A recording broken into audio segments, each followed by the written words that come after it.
What is going on, everybody? What is going on? The Catch fam, my name is John Dawson, and in today's video, we are hopping into an 8-team full PPR mock draft for the 2023 fantasy football season. For tonight's format, we'll have one quarterback, two running backs, two wide receivers, a tight end spot, a flex spot, kicker and defense, and 5 bench spots. It's mock draft season here at the channel, so I am still taking mock draft requests regardless of format. 8 teams, 12 teams, half PPR, full PPR, 3 wide receivers, super flex, whatever you guys need for your respective leagues.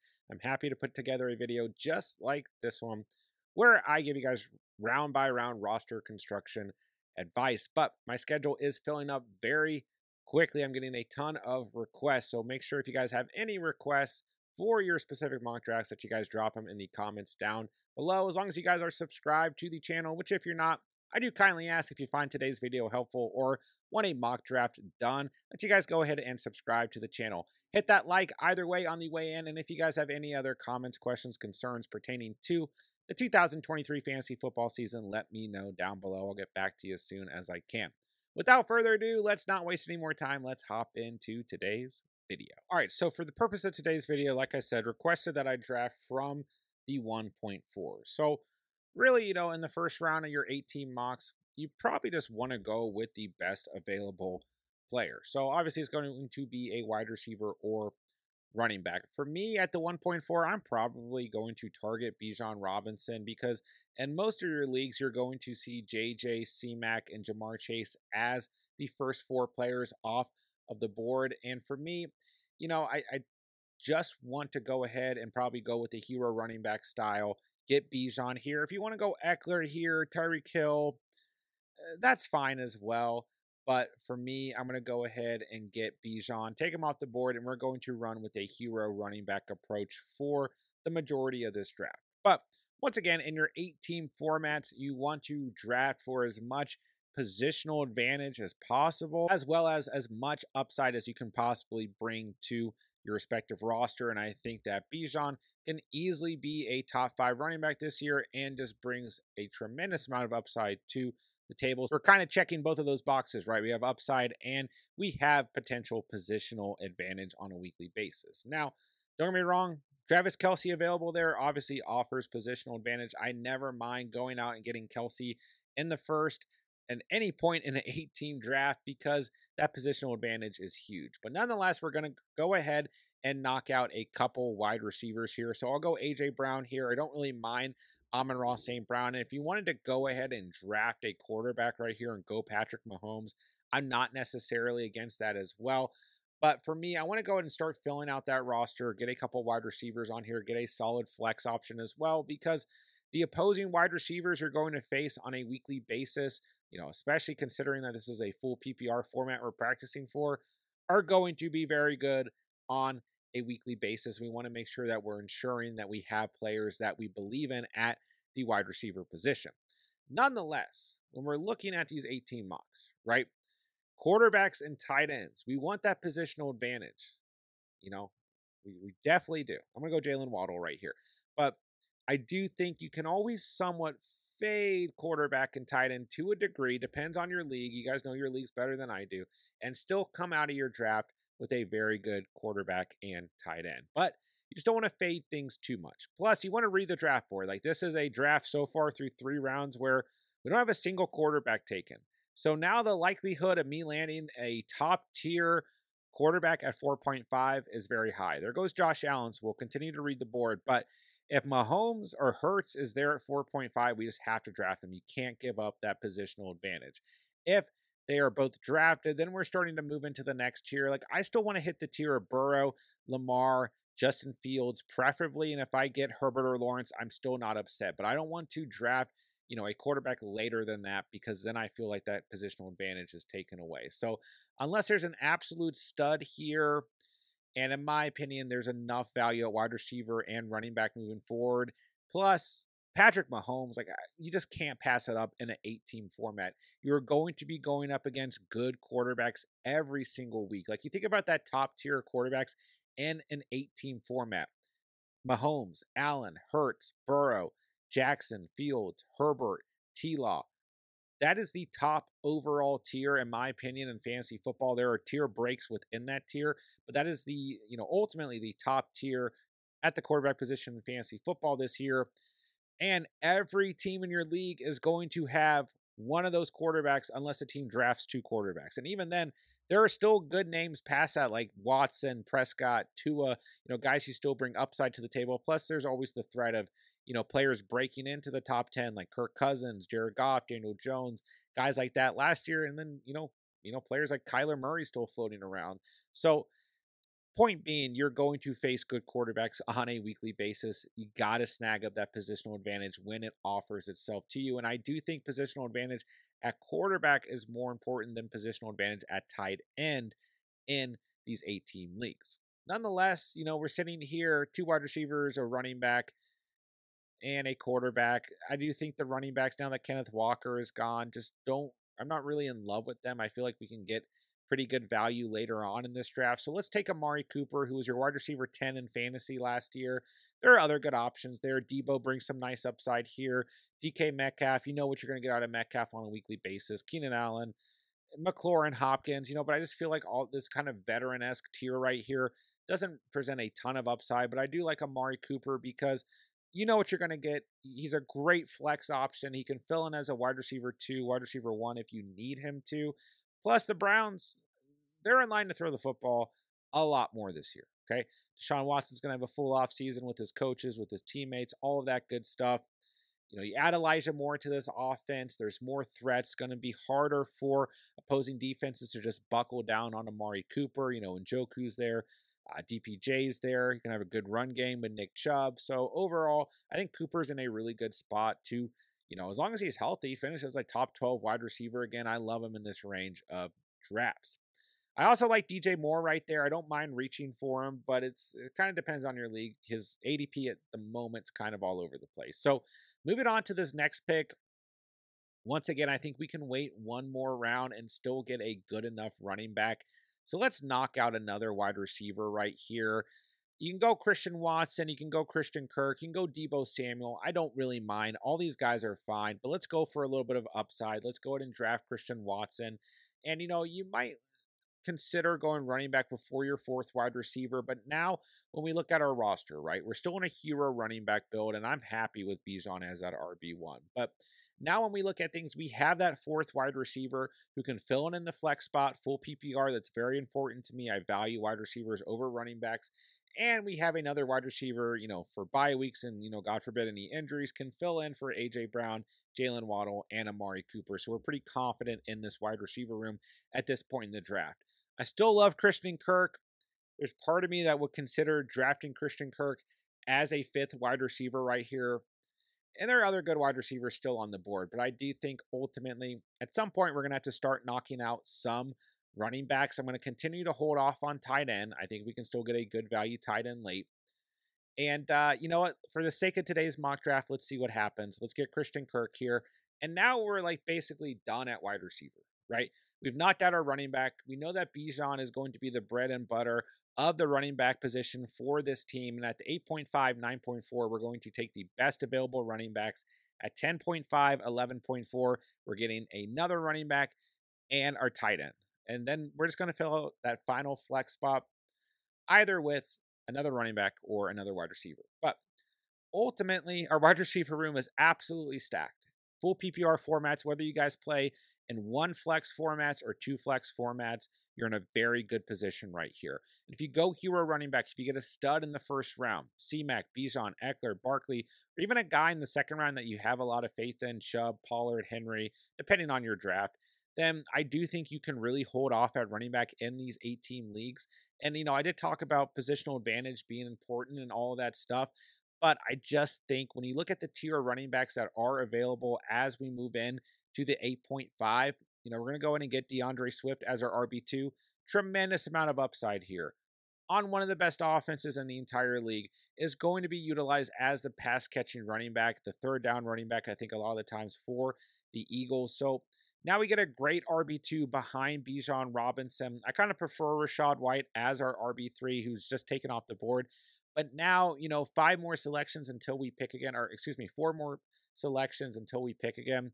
there are still plenty of good RB3s available. James Conner, Isaiah Pacheco, David Montgomery, and somebody will fall out to that kind of 10.5, maybe 11.4 range. And there's still going to be good wide receivers towards the end of this draft as well. So there goes David Montgomery. That's kind of who I prefer here, but that's okay. There's still good enough running backs here. And you can really go with whoever you prefer right here. James Conner, Isaiah Pacheco, even Dalvin Cook, Javonte Williams, James Cook. Doesn't really matter to me. I like Isaiah Pacheco. I've been drafting a lot of him throughout the offseason. In that kind of RB3 range, I think he's going to bring a lot of consistency to the table.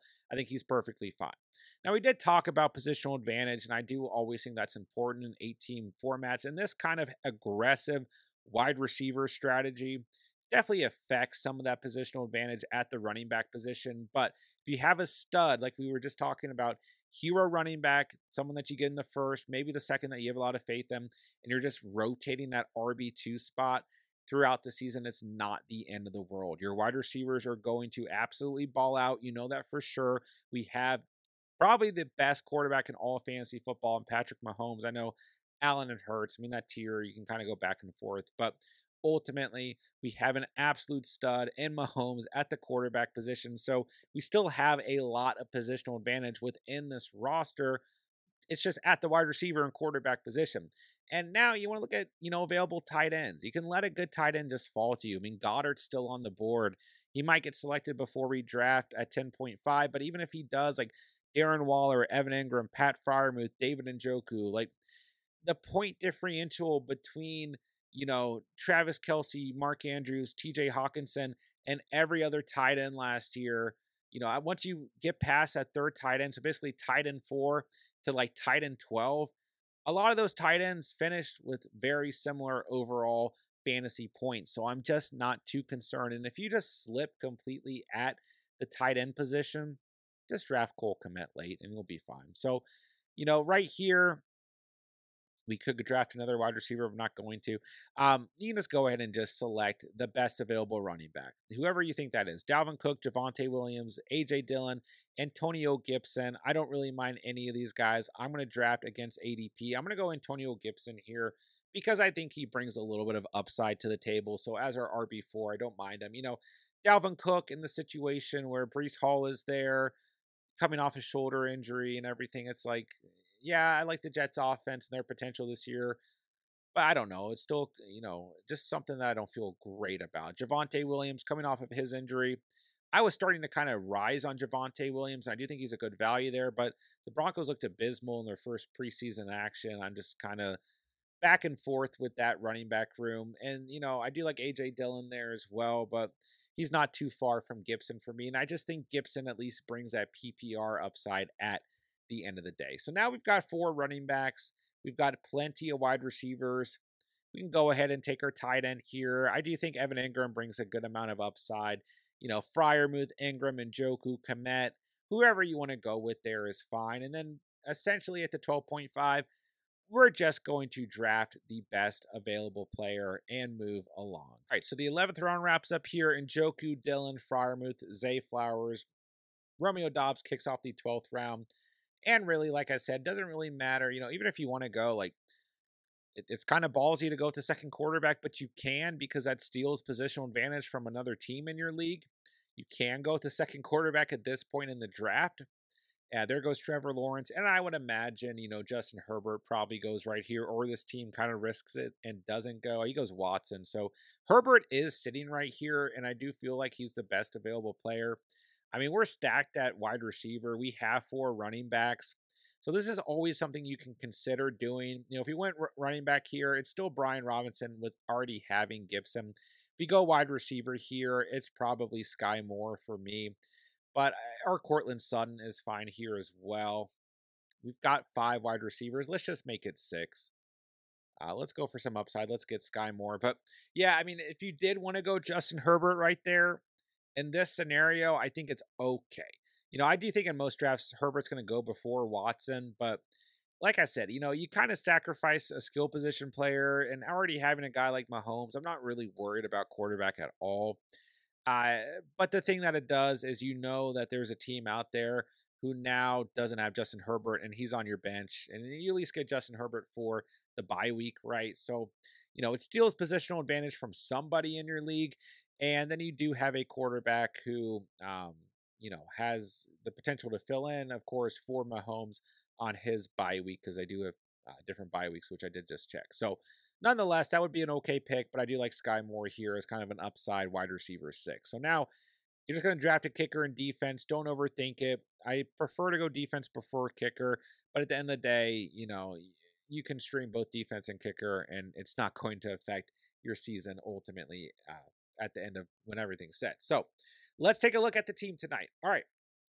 We're going to add a kicker, of course, but starting quarterback is Mahomes. Starting tight end is Ingram. We did fade tight end pretty drastically today, but like I said, once you get to tight end 4 to like tight end 12 last year, the points scored weren't that far apart. Just if you don't get Andrews, if you don't get Kelsey, if you don't get Hawkinson, or whoever you really think could be that tight end 4, it's so up in the air. Kittle, Pitts, Goddard, Waller, there's all kinds of names there. Just wait and go with one of those late round tight ends because it's not going to kill your season. But if you're in the right position to draft Kelsey or Andrews, go ahead and do so. Nonetheless, Mahomes at quarterback, Ingram at tight end. We're about to add a kicker, so I feel like we're okay at quarterback, of course. And then I think, where we got Ingram is perfectly fine. There were some other names there that we could consider as well. Wide receiver 1 is A.J. Brown. Wide receiver 2 is Jalen Waddle. And our flex, Cooper, Watson, Kirk, Sky Moore. I would say Cooper, Watson, or Kirk are in there over him, but at least we have that upside on the bench. We're absolutely loaded at wide receiver with this team, okay? Our flex is fine for the entire year. We're going to be able to compete against other teams at the wide receiver 1 and 2 spot and at the flex spot all year long. We have that positional advantage locked in. Bijan Robinson's our RB1. I love that. I'll take it all day long. I'm a Bijan believer. If you want to go Eckler there, that's fine.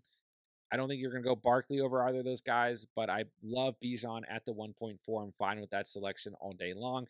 Then we went hero running back, but we still end up with DeAndre Swift, Pacheco, and Gibson. So where we are sacrificing some positional advantage, unless we're facing like the team that has Andrews or Kelsey at tight end, is the running back 2 spot, which I still think is okay. Like if you're going to sacrifice it somewhere, which you kind of have to throughout your draft, RB2, with the way that running backs are going in the league right now, and in terms of fantasy football, how many running backs come up on the waiver wire throughout the year, RB2 is an okay spot to do it. And I still like the guys we got at our RB2 spot. At the end of the day, not every single team is going to come out absolutely stacked. We got a team with C-Mac and Pollard, right?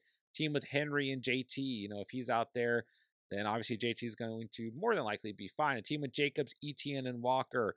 There are teams with some really good running back rooms here, Chubb and Gibbs on one team. But at the end of the day, I'm okay with this hero running back method and just being loaded at wide receiver, getting a great value quarterback and Patty Mahomes at 4.5, and then still getting a good value tight end. We added the Cowboys defense. We added Jason Myers. We're good at kicker and defense.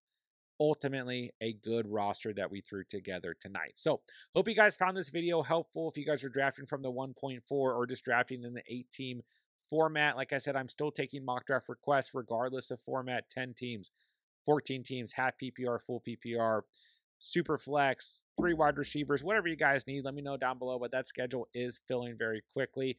And at the end of the day, I'm only going to be able to do so many mocks before the month ends. So make sure to let me know down below. And if you guys aren't subscribed to the channel, go ahead and do so. It really helps me out. Go ahead and hit that like button on the way out. If you guys have any other questions, comments, concerns pertaining to the upcoming fantasy season, let me know down below. I'll get back to you as soon as I can. And that's going to wrap things up for the day. So with that, I will say thank you guys so much for watching and or listening. And remember, you saw it here on The Catch.